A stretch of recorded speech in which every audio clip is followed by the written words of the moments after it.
All right, hey everybody, welcome back to the eBay shop. My name's Corey. I'm Teresa. And we are Grams and Pops Vintage. I'm sorry, that was really funny. Did What? you not hear the way I said that? Okay, go on. Our videos are usually a little bit more on the lighthearted, joking side. Today we're going to do something a little bit different and talk about a subject that's slightly more Near serious. and dear to Corey's heart. Well, it should be near and dear to every reseller's heart. Yeah, but it's near and dear to your heart. So we're going to get a little bit geeky about growing the eBay business. Right? Geeky? Geeky? Is that a word? Nerdy? Sure, geeky. We're going to look at strategy a little bit. We're going to give you the 3 steps we're planning to use to grow our eBay business that you guys can do too. And hopefully you guys can help us with it by giving us ideas back. That's kind of the plan for today. But as always, we're also going to show you what sold over the weekend. So we're going to jump into that first. And what do we got? But we can't jump into that first. Oh, guys, look behind us. Because you can't ignore the big thing. Like, look at Corey's new Chucky doll. Yeah. We do have some new background going on. We are growing as YouTubers and we're trying. I just don't think you wanted them to see our death pile anymore. That's true. I'm trying to hide. It's kind of like when you get told to clean your bedroom and shove everything under your bed. Shove everything in a closet or under a bed. That's what we've done here. I won't know till this video's done and I can look at the footage how much I'm hiding, like how much is under the bed and how much is sticking out. So we'll see. We've cleaned our room a little bit by putting stuff under the bed and hopefully that'll make the videos a little bit better for you guys too. Yeah, because I know nobody wants to see my junk pile. It's a little distracting. Okay. What sold first? So, something you told me would never sell because they're collector plates. I bought 3 of them. This is my second one being sold. I sold my Fabergé egg collector plate.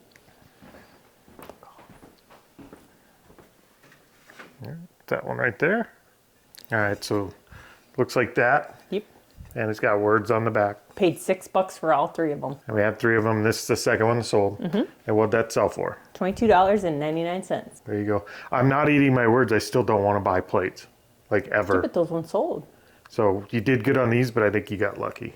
What do you guys think? Buy plates? All right, what do you got next? Up next, we sold some Pioneer Woman. We sold our fruit straining bowl and drip plate. It's that guy there.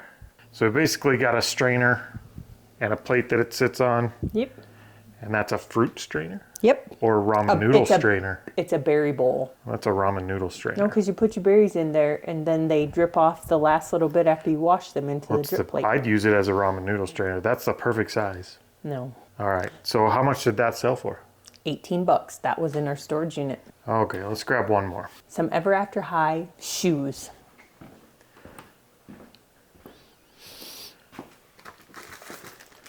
Those guys. Those are from Ever After High Mirror Beach Ashland Ella Pink Rose shoes. Yep. So just that little pair of shoes, and what they'll sell for? $4.99. $4.99. Those will go in just a little bubble envelope, I would imagine. Yep, bubble mailer. Yep. Out the door. Let's get serious. All right, so number one way to grow a business, and it doesn't just have to be eBay, it could be any business. Yep. One lever you could pull to grow a business is the obvious, get more customers. If we're going to do that, we need to look at different ways we can get customers or more customers for our eBay business in particular, and that's what we want to discuss here. And that doesn't mean you can go stand on a street corner and wave and say, more customers. Well, let me, yeah, sign twirling probably wouldn't work, but let me back up and say to get more customers for our reselling business, not necessarily our eBay business, because we don't care where we sell it. The first one of those that I tend to get more excited about because marketing is kind of where I come from, and that's advertising. Increase your advertising. Yep. Paid promotions. I'm not jumping on the pay-per-click promotions yet, the advanced stuff. I have in the past done a lot of Google advertising, so I don't mind pay-per-click. I just don't think this type of reselling is a good fit for it. When I'm talking about increasing advertising here, the idea I have is to actually increase your paid promotion. That's just the standard paid promotion with eBay. If I can increase my spend to say 10% on my paid promotions, and it gets me 40 to 50% more sales, I would call that a win, wouldn't you? Mm-hmm. But there is diminishing returns on that. Well, I'm talking with my hands a lot. There are diminishing returns on that. At some point, you're going to be paying more than what you're bringing back in, and your goal is not to break even. Your goal is to make money, so you got to find out where that happy medium is. Yeah, where's your threshold on that? But I do think one easy way to immediately almost get more sales, more customers, is to increase what you're spending on marketing, on advertising. What do you think for getting more customers? What do I think? I think just the click-through rate, like getting more people to click on your stuff. Because if they're not clicking on it, you're not selling it. So you gotta up your game with getting people to click on your stuff to sell. So take advantage of people who are already seeing your stuff but Yep. not buying it Yep. by making it more appealing. Yep. So update your titles, your keywords in your titles, your photos. Make sure you have all the item specs out there. Like, I don't add all of them. No. Some people drive me, I'm going to go on a negative rant for a second. Some people drive me nuts because they add additional ones in the bottom that are already there. But yeah, just update everything possible that you can update that people are looking for. Because some people search by those specs to find what they're looking for. Yeah. And I don't think that applies to every item, but I think if you're selling items that are kind of commodities or common items that there's You a don't lot of have to. competition for, I think you have to make yours More appealing. more appealing somehow. And that's probably going to be just a better listing. I mean, there's no better way to say it than just a better listing, I think.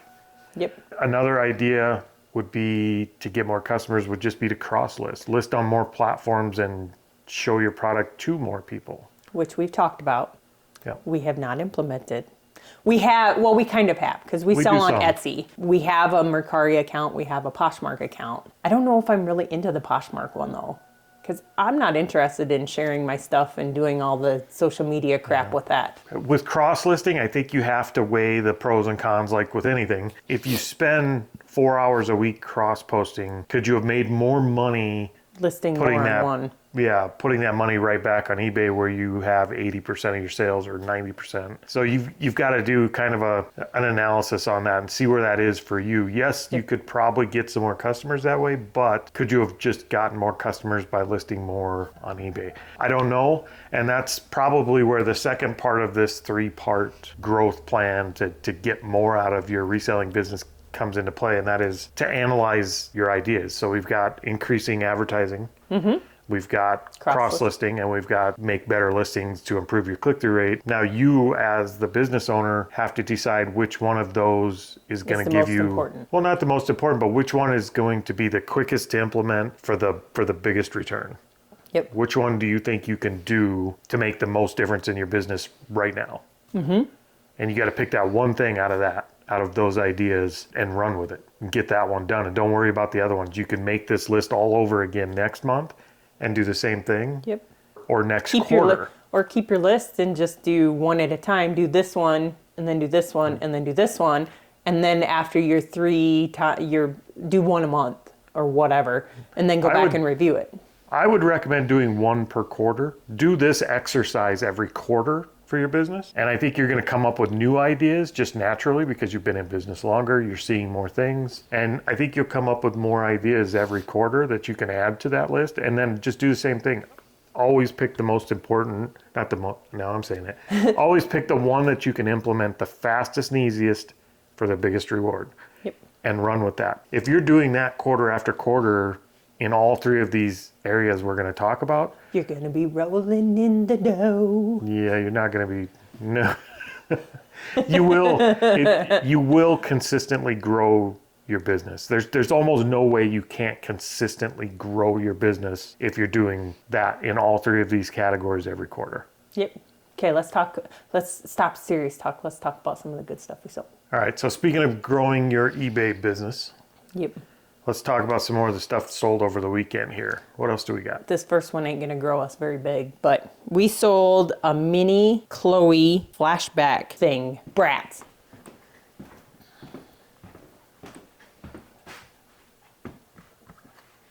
So is that one there? Don't squish it.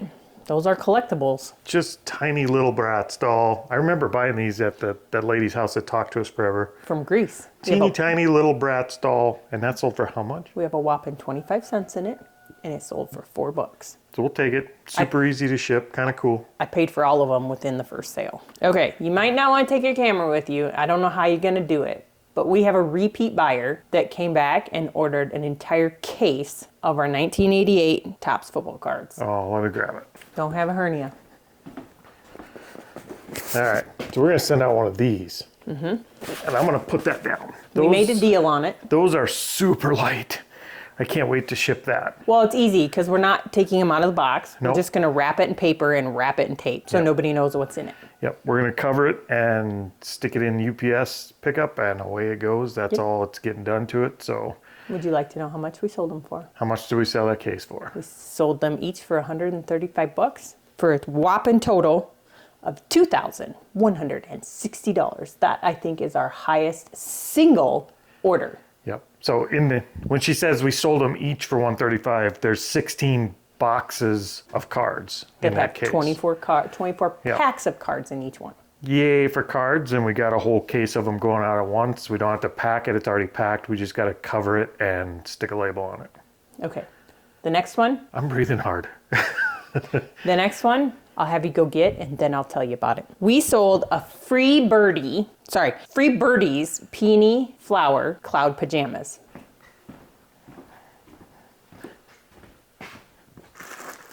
All right, it's that one there.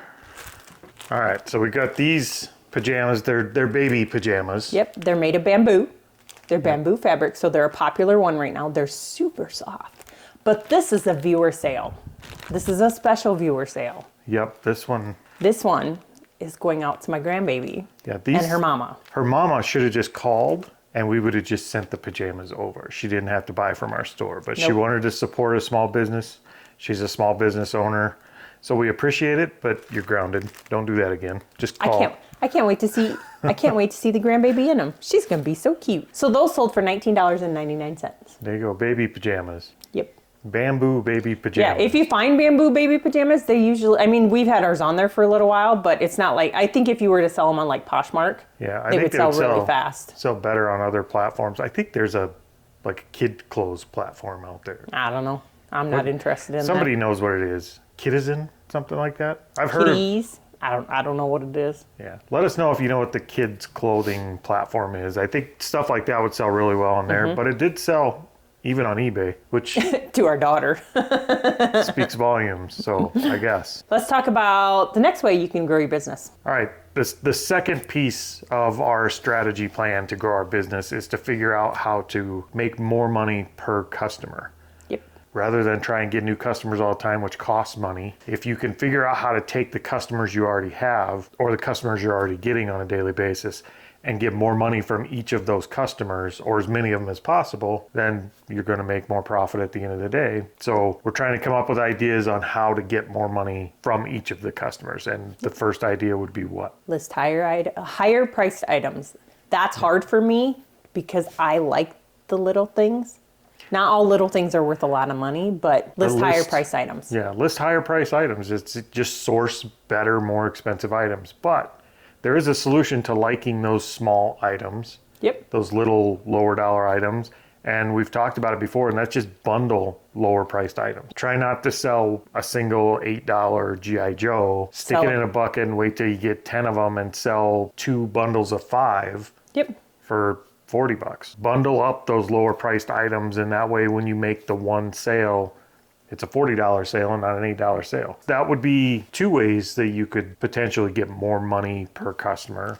The next one is my favorite. Which is repeat buyers. I like repeat buyers. We've had quite a few repeat buyers. We have a lot of repeat buyers. And the way I think the way we bring them back is like my favorite thing to do is doing our thank you notes. It's just a quick thing that addresses them. I put my Jane Hancock on it. Jane Hancock. And we stick it in the box with everything, along with our sticker that gives the QR code to come check out our YouTube, check out our eBay store. I don't know what else is on there. This is a little bit of a hot topic in the community. There's a lot of people that feel really strongly you shouldn't be wasting your time putting that stuff in. Do you know there. how many reviews we get from that? From people saying, I appreciate the little note. Repeat customers, I think, are super important to any business. And if you could figure out a way to bring them back more than one time, you double the amount of money they're spending. So getting the repeat customers in, I think, is worth spending some time on. And you could do that in a lot of ways. You could do the thank you notes like we talked about. You could do the sticker in the box with a QR code or a web address on it. They can come back and shop more. A coupon. You can print a coupon right from eBay and actually send them a coupon to incentivize them to come get 5-10% off their next purchase at your store link. So anything you can do to encourage a repeat customer, including just pack really well and do good customer service, which is difficult for me, but Pops is not allowed to answer questions no more. no. Repeat customers definitely, wait, You're not allowed to answer questions no more. Some days he's in one of those moods, and he's not allowed to answer customers anymore. When it's warm outside and stupid people start messaging you, it's easy to get a little bit cranky. Yeah, I probably shouldn't do customer service, but good customer service can bring repeat customers. And again, just like the first one, you don't have to do all of these things. We just have to pick one. So we got to decide which one's going to be the easiest for us, the fastest to implement, and give us the biggest return, and commit to one and just do one. Yep. And then we can reevaluate next quarter and come up with a whole new list of ideas for that category. So that's it for strategy number 2. And what do we got that sold next? That was 1. 2? Good call. Maybe our strategy first should be learn math. You don't math. All right, what's sold next? I think we're down to this is one of our last 1 or 2 or 3 items. We sold the Cobra Rad Speed golf club cover. That one there. All right, so that's a driver cover. We did get that box of these. We've been in a profit for a long time on these. So this one we didn't have hardly anything in. I don't What'd that remember. sell for? $16.75. $16.75, and I love these because they can just go in a poly. I just drop them in a poly envelope, Yep. a poly mailer. Something I listed, but I didn't know if they would sell for sure. Even though we're fully covered on our cost already for it, but we sold a Lytton Ware cookbook, the Step-by-Step Cookbook 1.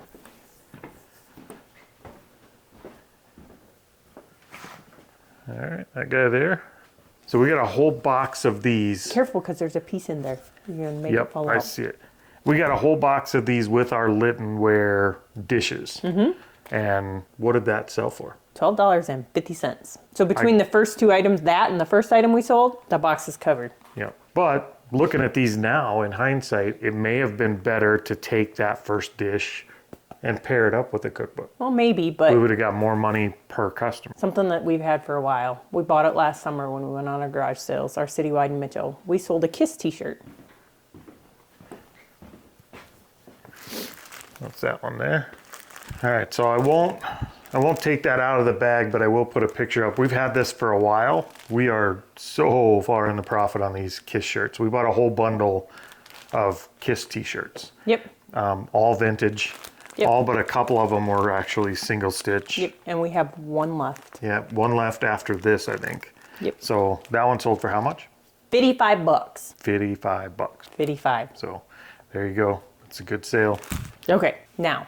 Strategy number 3. 3. Okay, so strategy number 3 is one that's easy for everybody to do. You just have to think about it when you do it. This is the hardest category for me, I think. No, is reduce your expenses. Yep. Find things that you're buying or things that you need or things that you pay for every month and figure out if you absolutely need them or if you can get rid of them or if you can find a cheaper way to do it. Reducing expenses is something you should probably do in a business if you're a business owner on a continuous basis. You should always be looking to cut fat. The longer you're in business, the more little things add up. You get a subscription to that, a subscription to that. You start buying software to try it out and things like that. It accumulates. And it costs more and more over time. So always looking at cutting expenses is a good idea. One of the first ways you can look at cutting some of your expenses is by getting free boxes from the post office. That was a debate on another podcast the other day. I think that's a debate. That's an ongoing debate at Two Old Guys podcast. But I'm not saying it's for everyone, and I can see cases where it's not a good idea. But for the sake of reducing expenses, use UPS free boxes. Use your eBay coupon because you only get that if you have a store, right? yes, you have to have a store to get Use your your eBay coupon to get free boxes. Yep, use your eBay coupons to get free packing materials from eBay. I would recommend the boxes. I'm not a fan of most of their other stuff. So yeah, take advantage of your free coupon if you've got the eBay store. I think one of the arguments is it's not going to save you very much money by, it's 50 cents a box, it's 25 cents a box. You're not saving a significant amount at the end of the year, but everything you save adds up and every penny counts. So reduce expenses where you can. I think another way, one of the biggest ways we reduce expenses is packing material, like packing paper. We were buying Supply Hut at one time, and I think we bought from Amazon once for the rolls of packing paper. And we found out the local newspaper offers end rolls. One end roll costs us about $10, and it has more than what the rolls were that we were buying from eBay or Supply Hut for $40 So we go in and we purchase 4 at a time. Yep, we're grabbing 4 at a time. And those have been, that's a massive expense. We go through a lot of packing paper. Yes. I think we're packing over about 850 packages every 90 days currently. Yep. And there's packing paper in 2/3 of them. So yeah, that's a big expense to cut. So stuff like that, even if you have to drive 20 miles to the next town over to find a newspaper office that has end rolls, it's worth it. And you just cut out a massive expense from your business. Yep. Otherwise, I think they just throw them away or recycle them. Yep. One of the other ways that we found that you can reduce your expenses is to buy things in bulk. If you're buying them one here, one there, one here, one there, they cost more. But if you buy them in bulk, you usually get a discount for when you buy them. Yeah, it's a big difference if you're buying a pack of 10 boxes at a time versus buying 100 boxes at a time. Your price per box is considerably less the more you buy. Yep. So if you are going to buy packing material like bubble wrap, boxes, paper, whatever it is, try to find out where your price breaks are. Yep. Maybe it's the same price per box for 10 versus 25, and your price break is at 75 or 100. Do a little bit of shopping, spend a little bit of time, find your price breaks, and take advantage of them the best you can. And again, those are 3 different ideas. Those are just us brainstorming ideas for this category of how to reduce expenses. We just have to pick one. We just have to pick one this quarter, and we got to commit to it and say we're going to do it and stick to it. And if we do that in each of these 3 categories, there's no way we're not going to grow our business. And it may be by 1% of 1%. But if we do that across 3 categories and we do it consistently every quarter, it's not going to take long to double and triple the size of your eBay reselling business. Nope. I got to stop saying eBay reselling business. No, it's any reselling. Your reselling business, period. Because one of those things might be to get things going off of eBay. So it's not an eBay business, it's a reselling business. Now it's your guys' turn to help us out because we're brainstorming, but we're newbies here. Yeah, what ideas do you have to fit into our 3, as Corey calls them, the 3 levers of growing your business? If you were to have to answer the question, how do you get more customers? How do you make more money per customer? And how can you reduce your current expenses? Can you think of any things we haven't covered here that would fit into those 3 categories? Leave them in the comments below. You may help us out. You may help a lot of other resellers out because I think those are probably the 3 most important questions you could be asking yourself in your reselling business. Enough of the geeky stuff, the boring stuff. Let's get back into what we sold this weekend and get the rest of our orders pulled.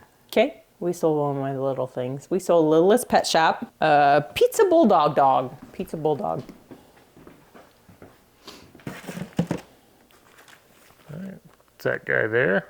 Now I'm genuinely curious why they would call a blue bulldog a pizza bulldog. Because, sorry, I got tears in my eyes because I'm crying. So he's called a pizza bulldog because he actually has a pizza costume. Like, I think he has a pizza hat or something. I don't remember what it is specifically, but I have the hot dog one that he wears a hot dog costume. Okay. That's the pizza one. He has something to do with pizza. I just don't remember what. Here I am asking questions I shouldn't have asked. Yes. Okay, so the pizza bulldog, what do you sell for?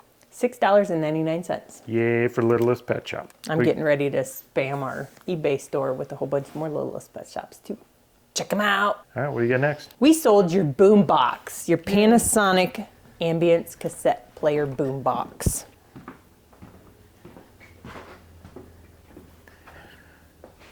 Be that guy there. All right, so that's this guy here. Something a little rattly in it, but I think there was something a little rattly in every 80s boombox. So it does work. It's been fully tested, including the tape deck. Everything on it was good. We had to this little cover strip was coming off. Yep, so we We had fixed to it. we had to glue that a little bit. But other than that, that thing works, and more importantly, It has the the antenna is there and it's not bent. These little boom boxes have actually done pretty good for us in the past. I think we've sold like 3 of them. This Yep. is the 3rd one. So if you do find these little older tape cassette boombox things out there and they look to be in good shape, take 'em a up. second. Well, take a second, look them up at the very least. Check the battery compartments to make sure they're not corroded, and check the antennas to make sure they're in good shape, and then look them up if it looks like it's something that could be good, because we've done pretty well on these in the past. Yep, What'd this one sell for? $55. $55. I think we paid $1 or $2 for that. All right, so what do we got next? Up next, we sold one of the Pixar Fest Panini sticker sets.